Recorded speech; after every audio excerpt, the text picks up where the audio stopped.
My wife vanished for 3 days. No call, no text, nothing. When she finally came home, she said, "I don't owe you explanations." I replied, "You're right." Then I handed her divorce papers and the PI report with photos. Her story changed immediately. When my name's Daniel, male, 34, husband for 6 years, and up until a few months ago, the kind of man who believed loyalty was simple. You give it, you get it back. I used to say my wife Elise was the calm in my storm. But storms don't appear out of nowhere. They build quietly, gathering pressure until they rewrite your entire sky. And this is the story of the moment I realized the woman I loved wasn't a mystery to be understood. She was a warning sign I had ignored for far too long. It didn't start with the disappearance. It started with the silence that came before it. Elise and I met at a friend's graduation party. She walked in wearing a burnt orange dress, the kind that didn't scream for attention, but somehow owned the room. She had this subtle confidence, a softness in her voice that made people lean in. I didn't plan to talk to her, but she walked straight up to me and said, "You look like someone who hates being at parties but pretends he doesn't." I laughed. She smiled. That was it. Fast forward 6 years, and I had learned one thing about Elise. She didn't do things halfway. If she loved you fiercely. If she was upset, the whole world felt the shift. And if she wanted space, she took it. But she had never taken 3 days of space without a word. The night before she vanished, we had argued about something stupid. Dishes of all things. But it wasn't really about dishes. It was the usual undercurrent. She'd been distant for weeks, phone always upside down, work running late, perfume slightly different, her eyes flickering toward the door every time her phone buzzed. You know that feeling when someone isn't doing anything wrong in front of you, but your instincts whisper that something is unraveling behind the scenes? Yeah, that. We went to bed without resolving anything. I slept like a man waiting for a grenade to go off. At 6:40 a.m., I heard the front door shut quietly. Not slammed, not casually closed. Quiet, like someone trying not to be heard. I called her, straight to voicemail. I texted, "Where are you?" No answer. Hour after hour passed in a slow, suffocating drip. Noon, evening, midnight, nothing. By the next morning, I wasn't pacing. I was spiraling. I called her best friend, Maya. "Hey, is Elise with you?" Her voice hesitated, too long for my liking. No. Why? Did something happen?" "She left yesterday. She hasn't come home." "Oh, maybe she needed time." "3 days of time?" I snapped. Maya went silent. "I'm sure she'll call." But she didn't. Instead, I called her workplace. "Is Elise in today?"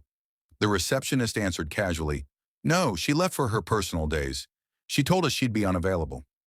Unavailable. That single word hit like a blade sliding between ribs. She had planned this, and she hadn't planned to tell me. That's when the fear turned into something colder. Clarity. My mind stopped thrashing long enough to see the full picture. The secrecy, the excuses, the coldness that had replaced warmth. My wife wasn't missing. My wife was hiding. On the afternoon of the second day, I sat at the kitchen table, staring at my phone like it was a bomb that refused to detonate. Every time the screen lit up with a notification that wasn't her, something inside me cracked a little deeper. People say heartbreak feels like heaviness, but for me, it felt like weightlessness, like the ground had let go. I didn't want to jump to conclusions, but the conclusions were practically kicking the door down. That night, I called a private investigator. I didn't tell him about the argument. I didn't tell him about her distance or the perfume or the late nights. I simply said, "I need to know where my wife is." His answer was calm, practiced. "I'll start now." And he did. The third day was brutal.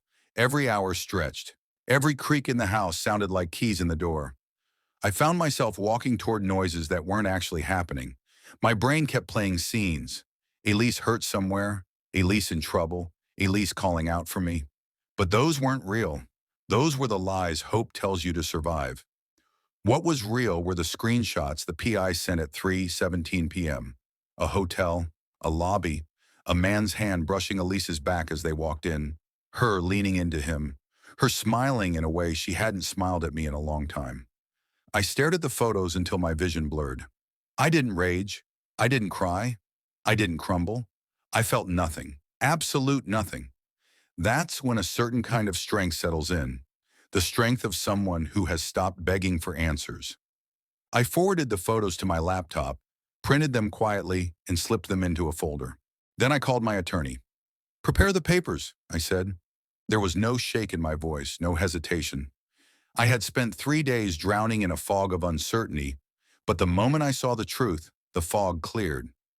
My wife had already walked out of our marriage. I was simply formalizing the exit.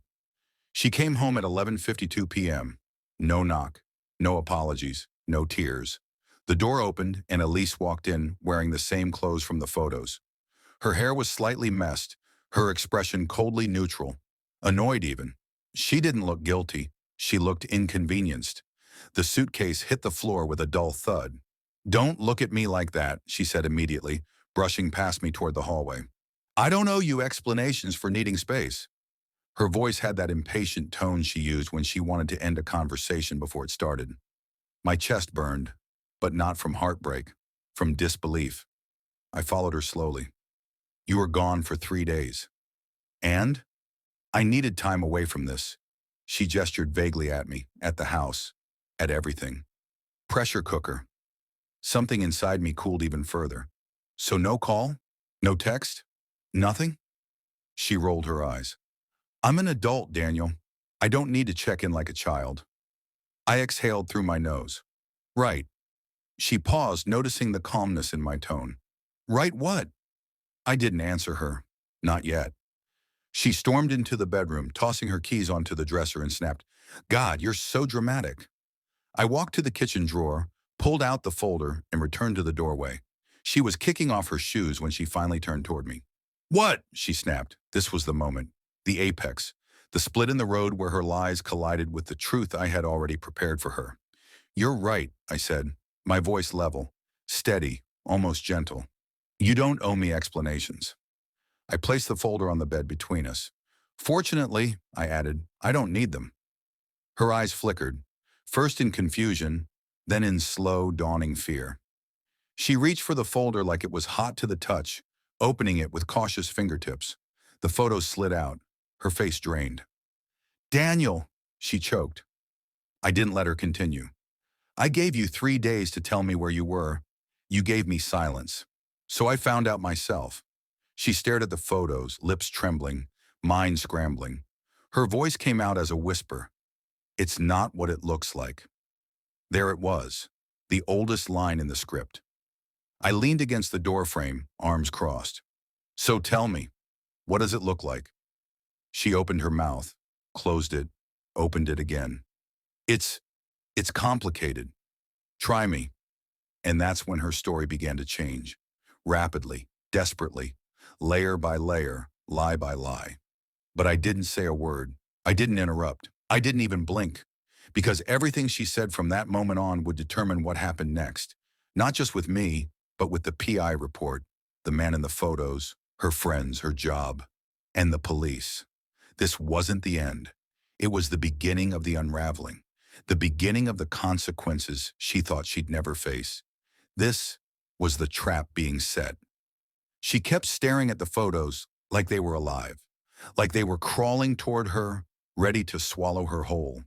Her jaw clenched, her breathing quickened, and the calm arrogance she walked in with was completely gone. "Daniel, please, let me explain."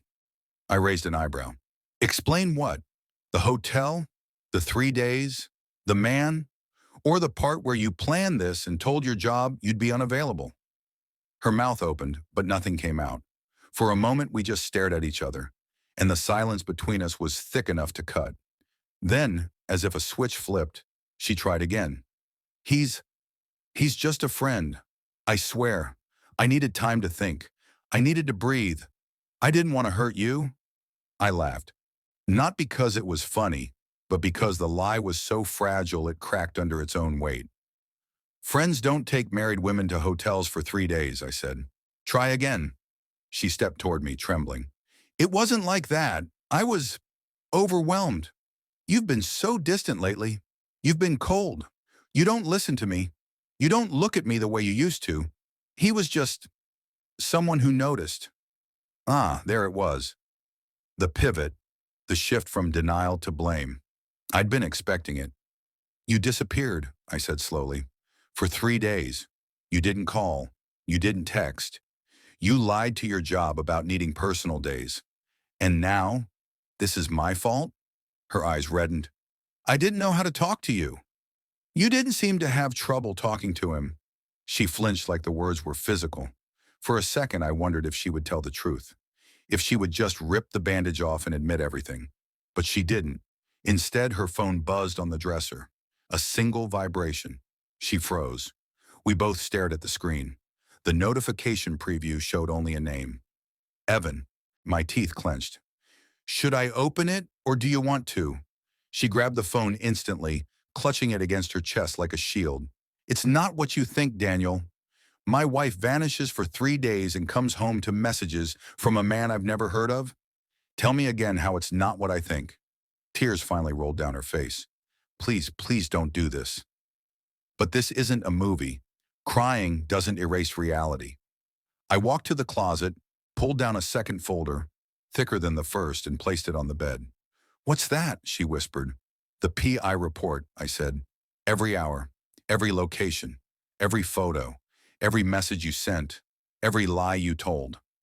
Her legs gave out and she sat on the edge of the bed holding her stomach. You followed me? I shook my head slowly. No, you followed yourself. I just hired someone to document it. She covered her face with her hands. Daniel, please. I made a mistake. Which mistake? I asked. Leaving? Cheating? Lying? Or thinking I'd never find out? Her voice broke. I didn't sleep with him. I stepped closer, lowered my tone, and said the one sentence she couldn't wiggle out of. Alicia, I have the hotel footage. Her entire soul seemed to collapse. Her shoulders slumped, her hands shook, and she whispered, Then you know. You would think that admission would hurt, but it didn't. It just ended the last fragile thread tying me to a version of her that no longer existed. I know, I said. She wiped her face aggressively, frustrated at her own tears. What happens now? I pointed at the folder. You signed the papers. No, she cried. Daniel, we can fix this. We can go to therapy. We can... There is no we. Not anymore. She shook her head violently. Please don't throw 6 years away. You threw them away the second you packed a suitcase and checked into a hotel with another man. Her voice softened to a whisper. I didn't love him. That caught my attention for one reason only. She didn't say she loved me. I exhaled. Your things will be packed by the morning. My lawyer will contact you. She lunged forward and grabbed my arm. Daniel, please, I'm begging you, don't do this. I looked her dead in the eyes. You disappeared for 3 days, Elise. You disappeared from our marriage long before that. Then I walked toward the hallway, ready to step out, ready to end this chapter once and for all. But life has a way of adding one last twist. Her phone buzzed again. This time she didn't move. She sat frozen, terrified, like the notification itself could detonate everything left. I glanced at the screen. Did you get home safe? Miss you already. Evan. She covered her mouth to muffle the sob that escaped. I didn't say a word. I didn't need to. I simply walked out and let the truth finish breaking her. The next morning, she was gone when I woke up. Not vanished, just gone. Quietly, without drama. She took only a backpack and left the rest of her things behind, as if taking them would make the breakup real. My phone buzzed twice that morning. First from the PI. He's been trying to reach her all night. Then from an unknown number. Daniel, this is Evan. We need to talk. I stared at the message for a long time. Part of me wanted to delete it. The other part wanted to see how deep the lie went. I answered, talk. He replied instantly. She told me she was leaving you, that you two were basically done. I didn't know she was disappearing from home. Ah, so that was her story. I called him. He picked up on the first ring, breathless. Hey, look, man, I don't want problems between us. There are no problems, I said calmly. But tell me something. Did she tell you we were in the middle of an argument? He paused. She said you were controlling. I laughed bitterly. Of course she did. He exhaled, sounding defeated. She wasn't honest with me either. I thought she was separating. I thought I was helping her. Helping her. That was rich. Look, I said, whatever you two had is done. I'm filing. She'll contact you if she wants to, but I'm out. I'm... He hesitated. I'm sorry, man. I ended the call. Not because I was angry, because the apology didn't matter. Nothing he said mattered. He was just a piece of the story, not the story itself. The following days were strange, quiet, almost peaceful. People always think heartbreak is loud, dramatic, explosive, but sometimes it's just silent, like the world is giving you space to breathe after being underwater too long. Friends asked questions, family offered sympathy, her friends reached out with long, apologetic messages. We thought she was stressed, not cheating. She told us she just needed a break. We didn't know she'd disappear like that, but nothing anyone said could rewind the clock. The truth was simple. She walked out of the marriage long before she physically left the house. And once someone's heart leaves, their body leaving is just a formality. A week later, she came back, not to reconcile, but to talk. She looked different, exhausted, defeated, eyes swollen, hair unkempt, no makeup. She stood in the doorway like someone asking to enter a life she no longer belonged to. Daniel, can we talk? I stepped aside, letting her in. She sat on the couch, staring at the floor. I cut things off with him. I nodded. Okay. He didn't know. He didn't know the whole truth. Neither did I. She flinched. There were moments where I wondered if she expected forgiveness, if she believed the right combination of tears, regret, and promises would make me forget 3 days of silence, 3 days of betrayal, 3 days of choosing someone else. But I wasn't the same man she walked out on. I'm not asking for us to get back together, she whispered. I want you to know I'm sorry. I messed up. I ruined the best thing in my life. I studied her quietly. She wasn't lying. She wasn't pretending. She wasn't manipulating. She was broken, but broken didn't equal redeemed. I hope you heal, I said. Truly, but we're done. She nodded slowly, tears falling again. I know. Then she stood, walked to the door, looked back one last time, and whispered, I never thought I'd lose you. I smiled faintly. That's the thing, Elise. You didn't lose me. You left me. And with that, she walked out, closing the door softly behind her. The same quiet, gentle way she had closed it on the morning she disappeared. But this time, I wasn't waiting for her return. This time, I was the one who vanished from the life she once took for granted, and that was the final chapter.